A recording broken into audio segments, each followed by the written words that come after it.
We, the people of South Africa, recognize the injustices of our past, honor those who have suffered for justice and freedom in our land, honor those who have worked hard to build and to develop our country.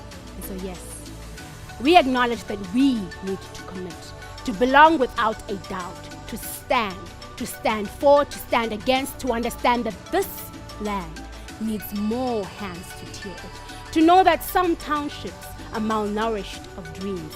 Some school grounds will bleed of youthful oxygen lest we commit to our soil. Hashtag I am staying. No one will love this country better than they who belong to it. Committing to a cause bigger than self. Understanding that true leadership is not only for the elite nor the elected. It has no emblem. It has compassion and a voice. Its ability is impartial. Mahatma Gandhi, Mother Teresa, Martin Luther King needed no prefix or suffix to their names, yet they served. And today, they are iconic citizens. So serve. Serve without intention and no strings attached. I promise you, history will be attached to you. Leading selflessly is to love without intention to receive praise. So yes, be a good Samaritan, devoting time, resources, and affection, expecting no refund. Be bothered by streets with more waste than honor. Be human and being with humility. I said, be human and being with humility. Extend thyself. Bathi, ukuzala, ukuzelula. Mina ngithi, ukubumbana, ukuzelula.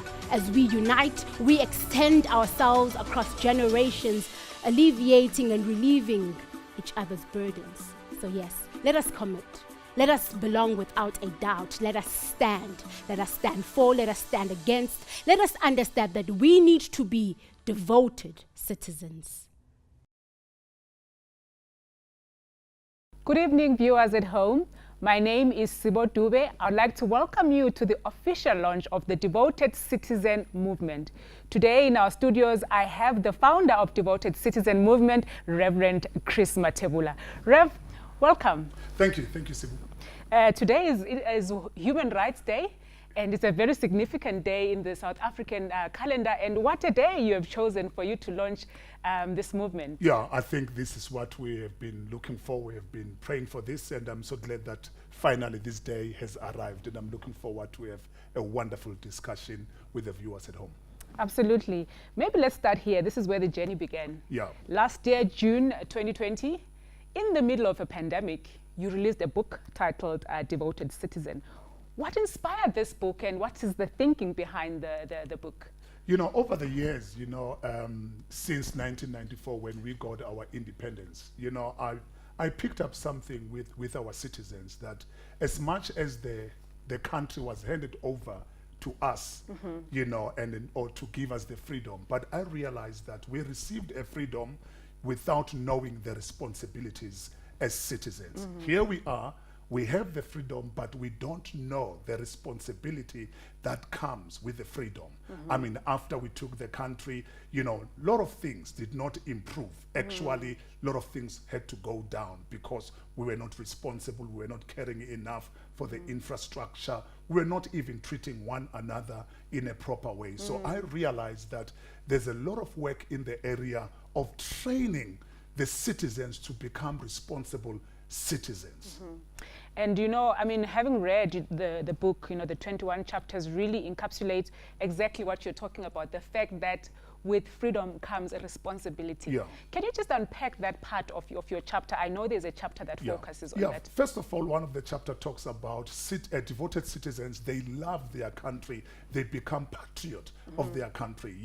I'm talking about devoted citizens. They honor the laws of the country. Yes. They vote responsibly. They don't litter. They invest in the country. I mean, they pay taxes. Those are the things that a devoted citizens actually must do.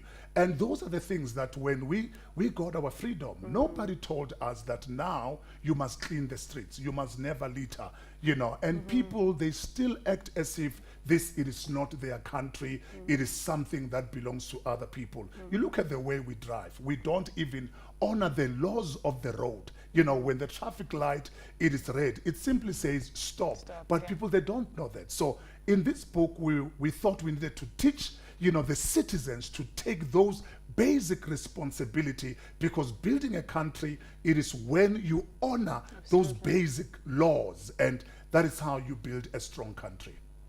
Beautiful. I mean, fast forward, it's now 2021, and you decided you want to officially launch a movement, the Devoted Citizen Movement. Can you just tell us a little bit more about the vision, the thinking behind this movement?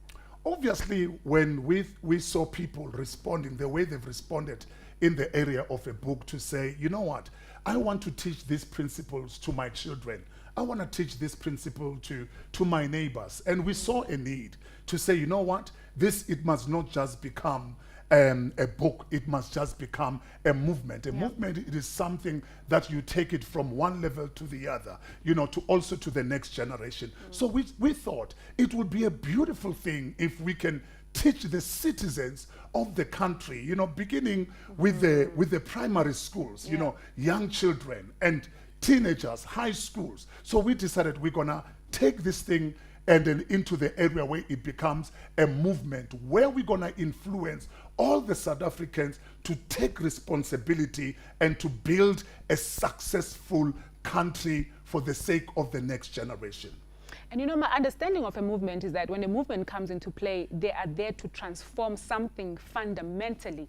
And I would like to find out from you, what gaps have you identified in South Africa where somebody who wants to be a part of this movement can actually fill? Where are the gaps and the opportunities you see the DCM coming in and filling in? Well, there are a lot of gaps, Sibu. There are a lot of gaps in this area. I mean, you'd realize that we are living in the country where we have a serious shortage of leadership. You know, we have a serious shortage of mentors. You know, we don't have role models. You know, that is the problem that we have in this country. Most of the time, you only hear about corruption, and then it's like everybody now that when you ask people, you know, what is it that you want to become? You find somebody says, I want to be a politician, because they've picked up a space of becoming rich quickly.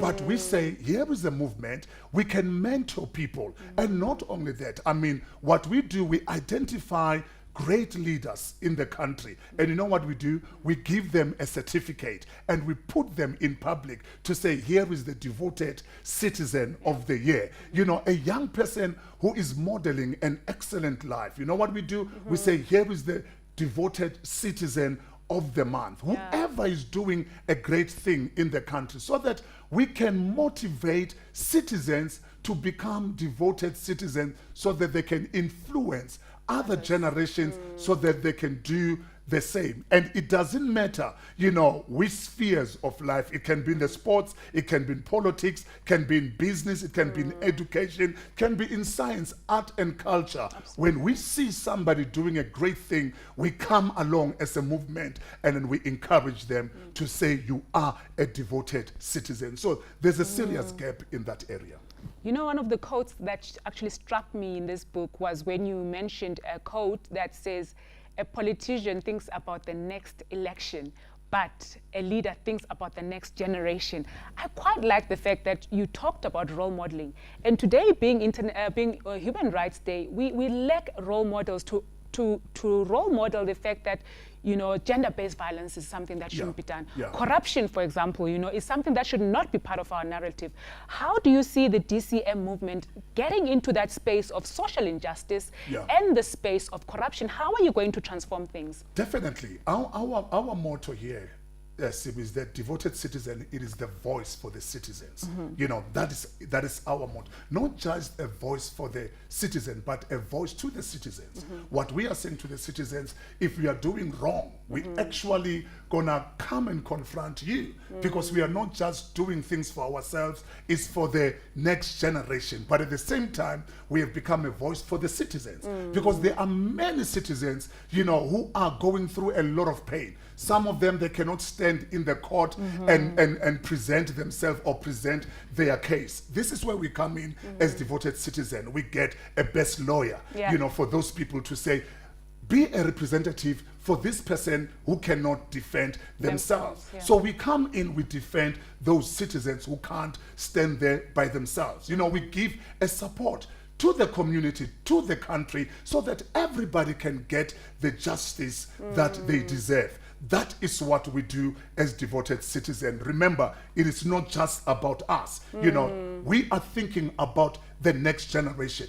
That is why we also call upon all the citizens that when you vote, don't just think about today. Yeah. Think about the next generation, because it is not just a mark that you make on that block, but you are actually changing the lives of the next generation. So our focus, it is in that area where we develop as citizens so that they can take a responsibility and shape the future of this country for the benefit of the next generation. Yeah, I mean, you talk about voting. That is a very, very critical point in actually defining democracy in any society. How can voters hold the people they vote into power into account? How can they hold them accountable? You know, I'm actually excited, especially with this new law that introduces the independent candidates.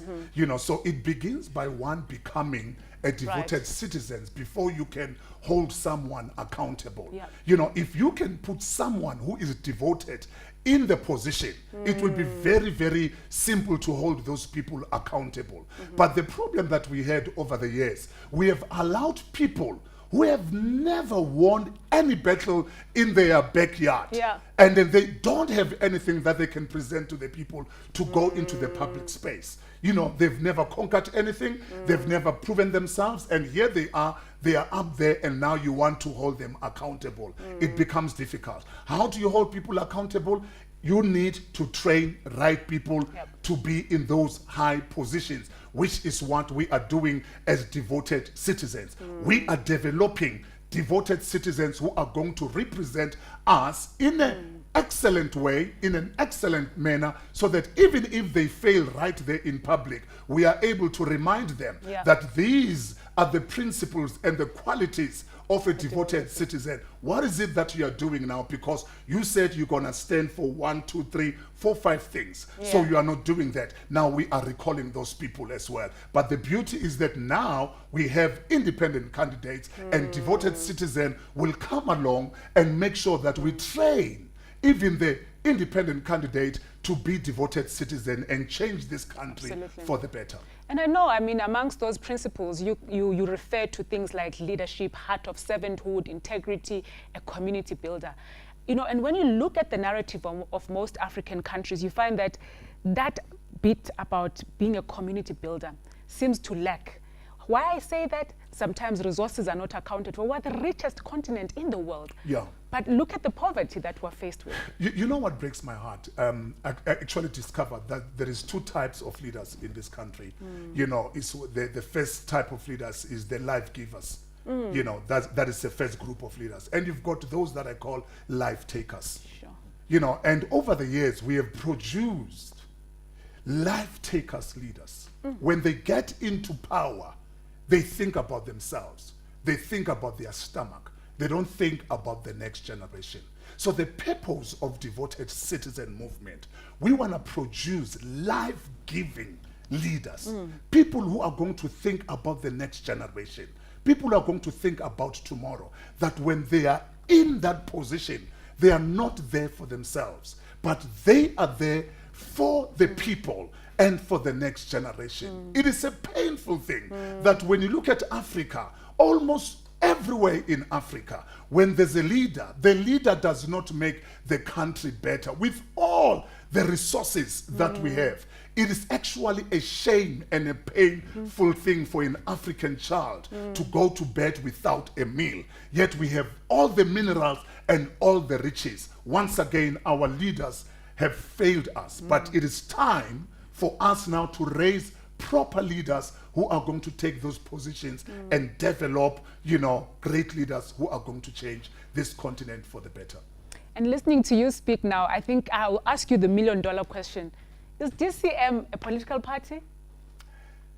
Let me be honest with you. DCM, it is not a political party. We are a movement. We are a group of people, a group of citizens who are concerned about the state of the country.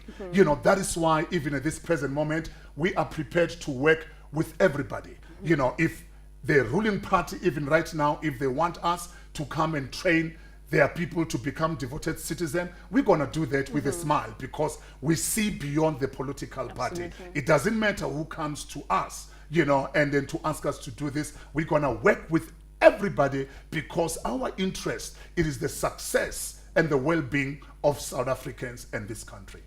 And so what can South Africans look forward to? What are some of the activities or things that we can look forward to from the DCM? Maybe my appeal to the nation out there, I want to say to all of you who are at home disappointed by the state of our country, the leadership, and then whatever is happening, it is never too late, to change your environment.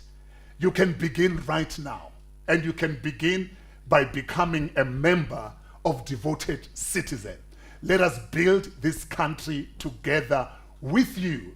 The days of us taking a back seat and thinking that someone else is going to fix my problem and is going to fix my country, those days are over.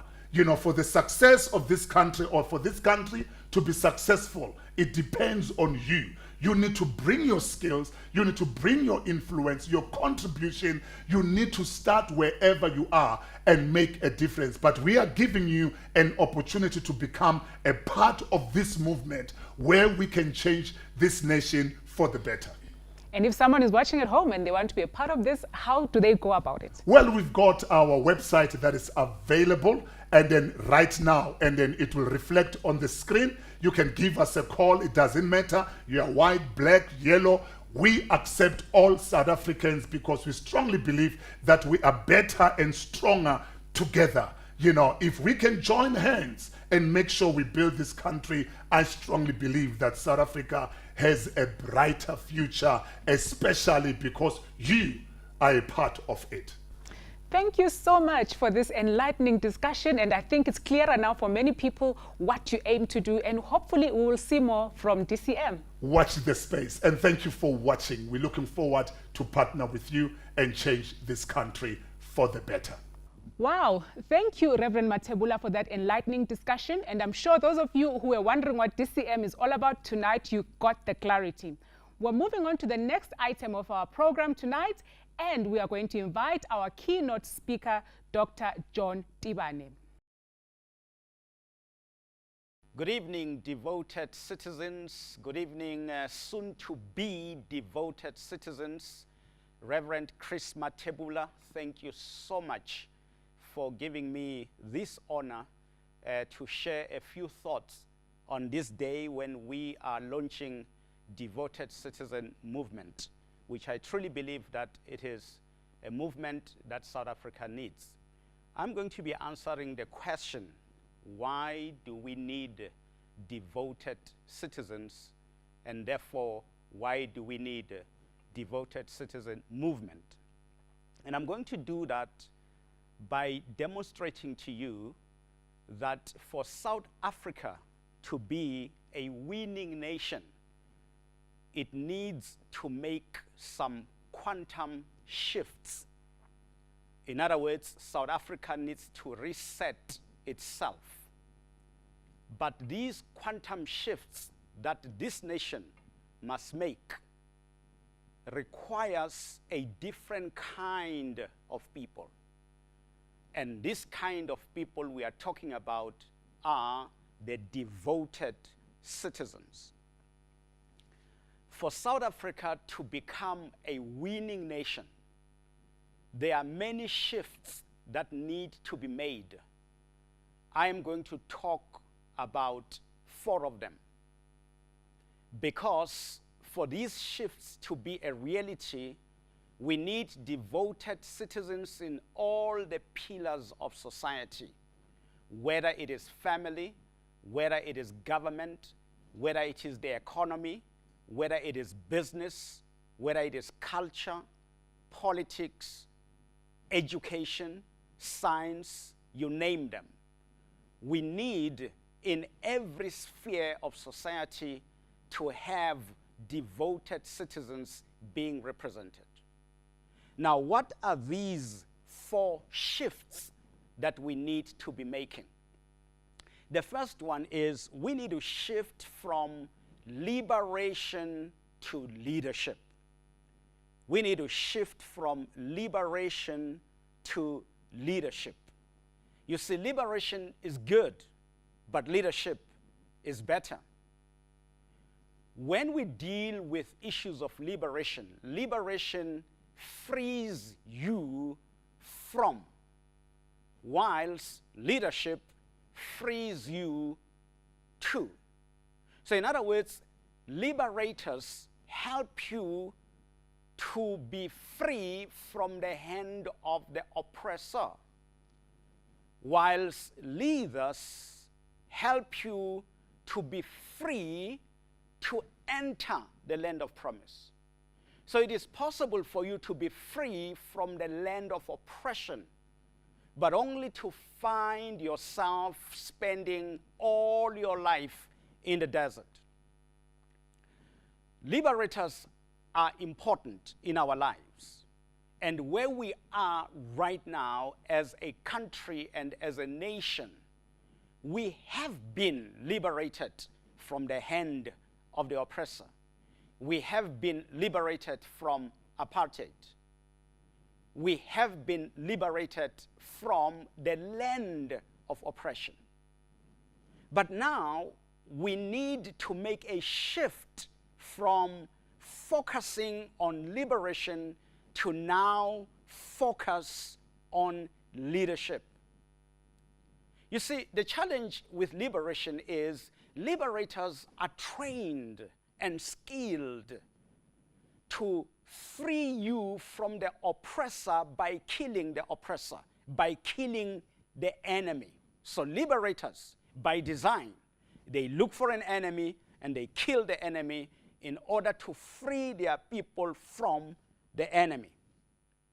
The challenge, though, is that after the enemy has been killed and destroyed, like we have destroyed apartheid, if the liberators do not mentally make a shift, a paradigm shift from being liberators to becoming leaders, what happens is they are going to continue with liberative tactics when those tactics are no longer necessary.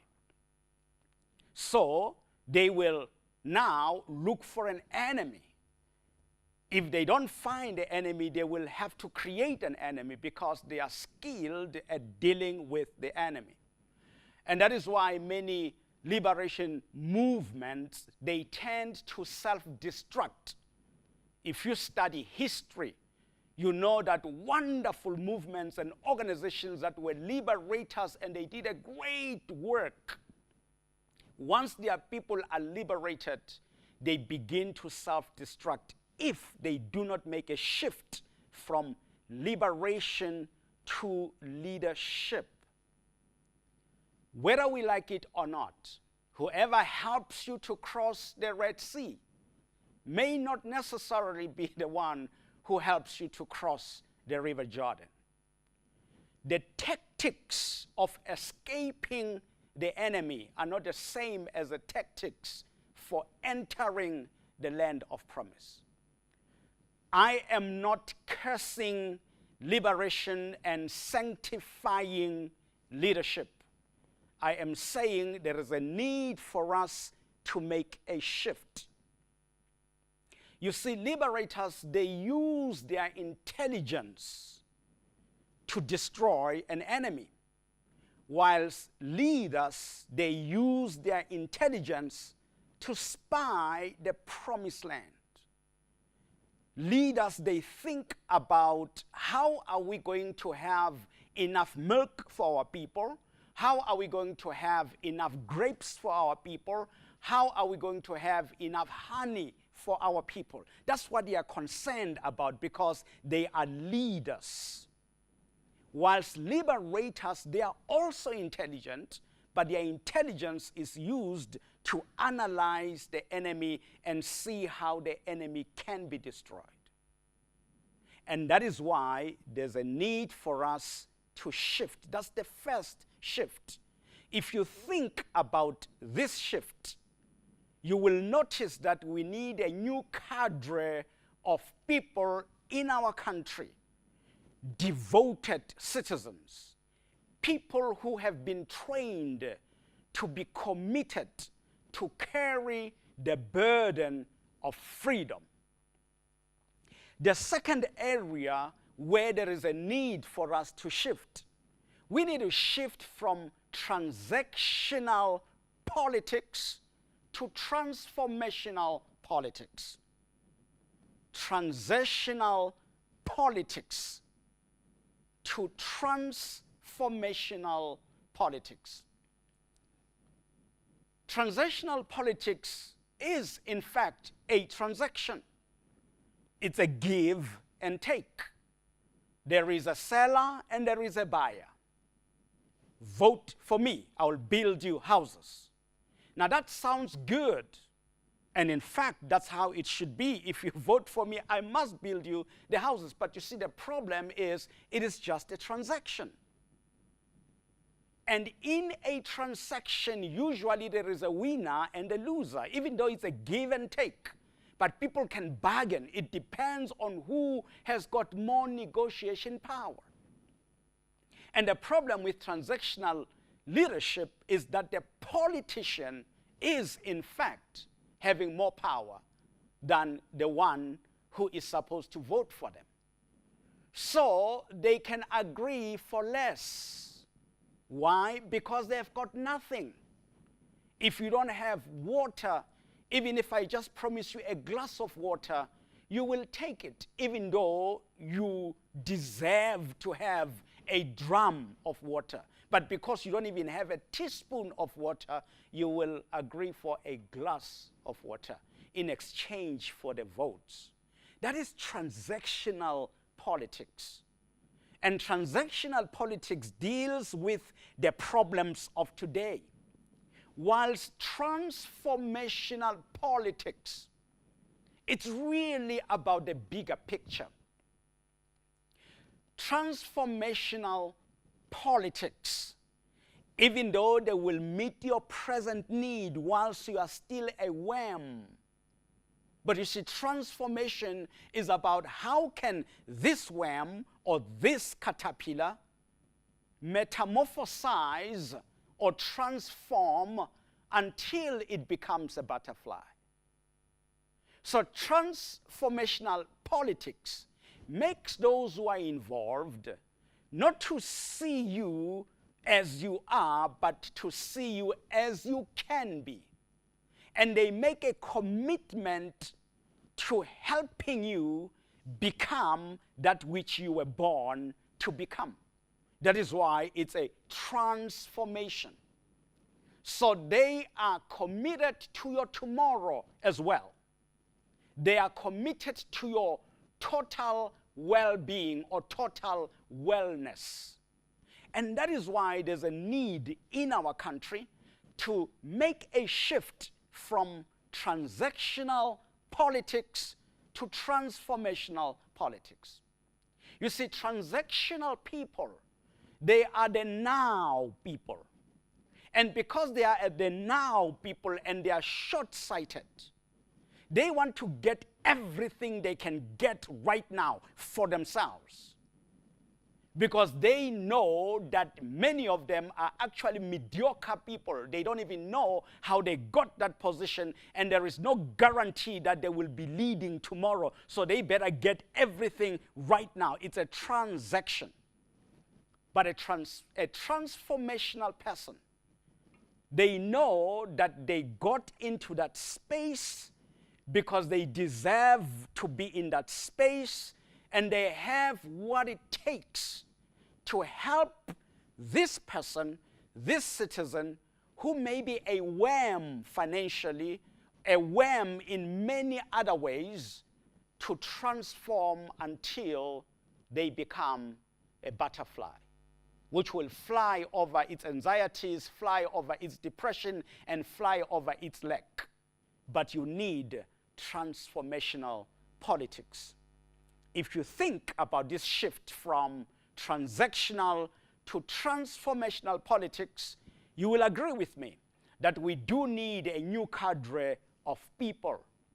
We need devoted citizens, people who are committed to the long term, people who are able to carry the burden of freedom. The third area of shifting where we need to make a quantum shift is that we need to shift from cosmetic reconstruction to foundational reconstruction. There's got to be a shift from cosmetic reconstruction to foundational reconstruction. If South Africa is to be a winning nation and in fact become the better world for all, we cannot afford to just invest in making cosmetic, superficial, symptomatic changes. We need to go to the root of things and make changes at a foundational level. If you read from the book of Psalms chapter 11, verse 3, King David makes a very important statement. And he was, in fact, a politician. And he was a ruler of a nation. And he must have known what he was talking about when he makes the following statement. If the foundations are destroyed, what can the righteous do? If the foundations are destroyed, what can the righteous do?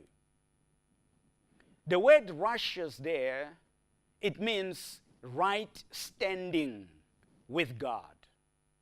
But it also means right standing with that which is good. In other words, a righteous person is someone who is of a good standing. In other words, they are on the right side of what is good. This means that these are well-meaning people. And I can tell you that across South Africa, there are many people who are well-meaning. They are on the right side of the law. They are on the right side of what is good. They are principled. They are well-charactered. Even when they go to work, they really want to work. Even when they are part of an organization, they really want to make a difference. But King David asked a question. If the foundations are destroyed, what can the well-meaning people do? And the answer is they can't do anything sustainable. So these many people, committed South Africans, who vote for people because they are hoping for a better life for all, they really want to participate. But you see, if the foundations are destroyed, then they labor in vain. The challenge is that many a times, when there has been an earthquake, which means the quaking of the earth, guess what? You find that when the foundation is cracked or destroyed, the walls of the building also crack and the window panes get shattered. And yet, the earthquake does not touch the walls. That's interesting. The earthquake does not touch the walls. And yet, the walls crack. Why? Because the earthquake has touched the foundation and has messed up the foundation. And because these walls are now standing on a destroyed foundation, that's why they crack. Now, the problem is that many a times, many nations and even organizations, they spend time repairing the walls. And there's nothing wrong in repairing the walls, cosmetic changes. But those who repair the cracked walls without paying attention to the destroyed foundations, they do so in vain. Because even after you have repaired the cracked walls, a few weeks later, the walls will crack again even when there is no more earthquake. But the earthquake of yesterday, which destroyed the foundation yesterday, and you did not fix the foundation yesterday, but you fixed only the walls, these walls will crack on their own if the foundations are destroyed. What am I trying to say? South Africa needs to make a serious shift from just repainting the walls, from just making some little changes on the surface that look attractive to people, to the non-suspecting people, but actually begin to go and deal with what has been messed up at a foundational level. Issues of governance, issues of justice, issues of law, issues of character, issues of love and human dignity. Those things that are so critical, which are foundational, that we have not been paying attention to. We need to make a shift.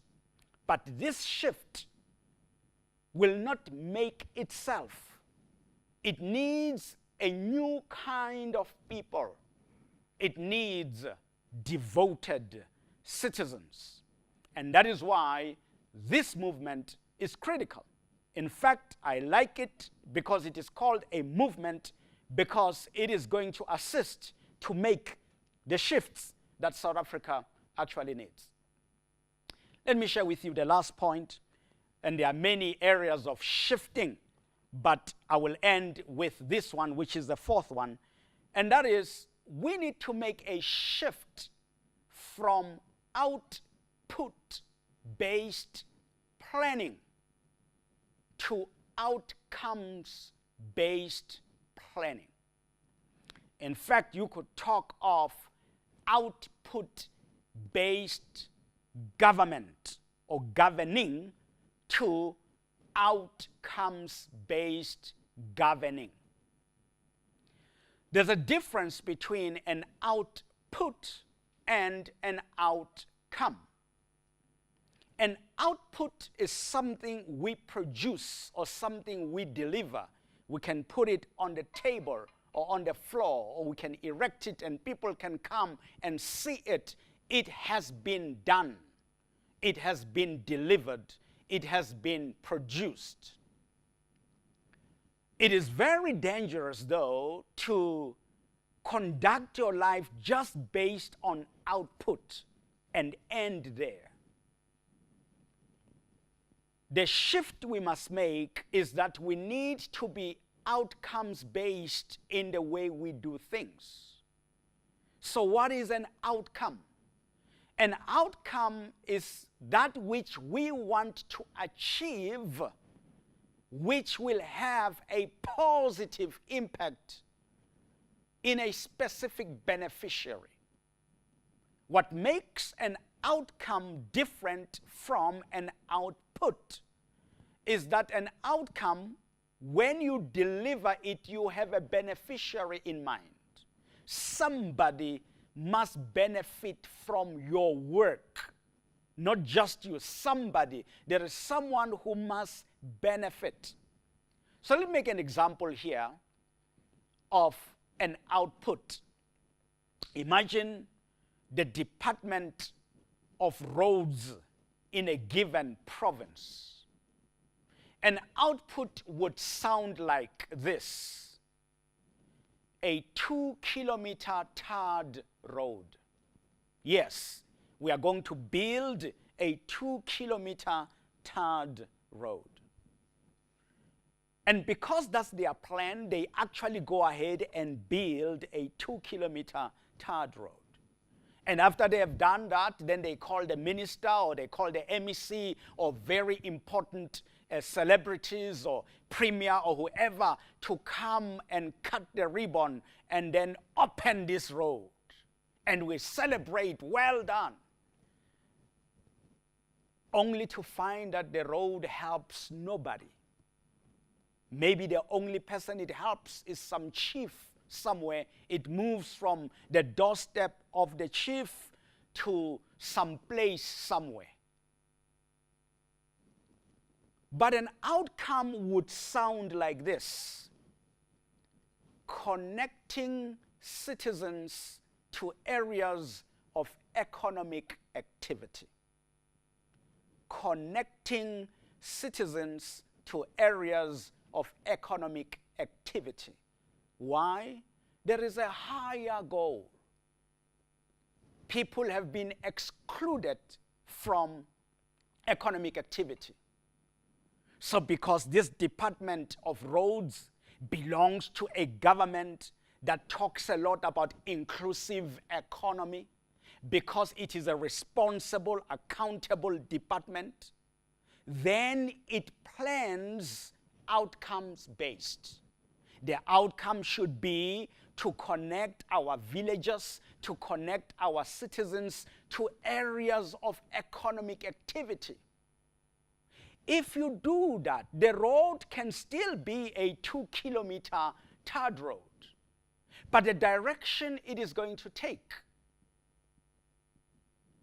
and the points it is going to touch, the turns it is going to make, it's influenced by the fact that it is connecting citizens to areas of economic activity. You see the shift from output-based governing to outcomes-based governing. If we make that shift, I tell you now that many of these service delivery protests would not happen. Why? Because the citizens of the country, they will be benefiting, because the citizens are the beneficiaries of government delivery, but only if we have an outcomes-based delivery, outcome-based government, and not an output-based government. This shift can only happen if in all the spheres and the pillars of society we have devoted citizens who have the ability to carry the burden of freedom. And I trust that you and me are going to support this initiative in whatever way, and there are many ways that you are still going to learn from the website on how you can be part of this. In whatever way you can participate in this, the issue is South Africa must become a winning nation. But for it to become a winning nation, we can't continue doing things the way we have been doing. We need to reset ourselves. We need to make some serious shifts. And these shifts can't make themselves. They need you and me. They need devoted citizens to make those shifts. God bless you. Thank you, Dr. Tibane, for that enlightening keynote address.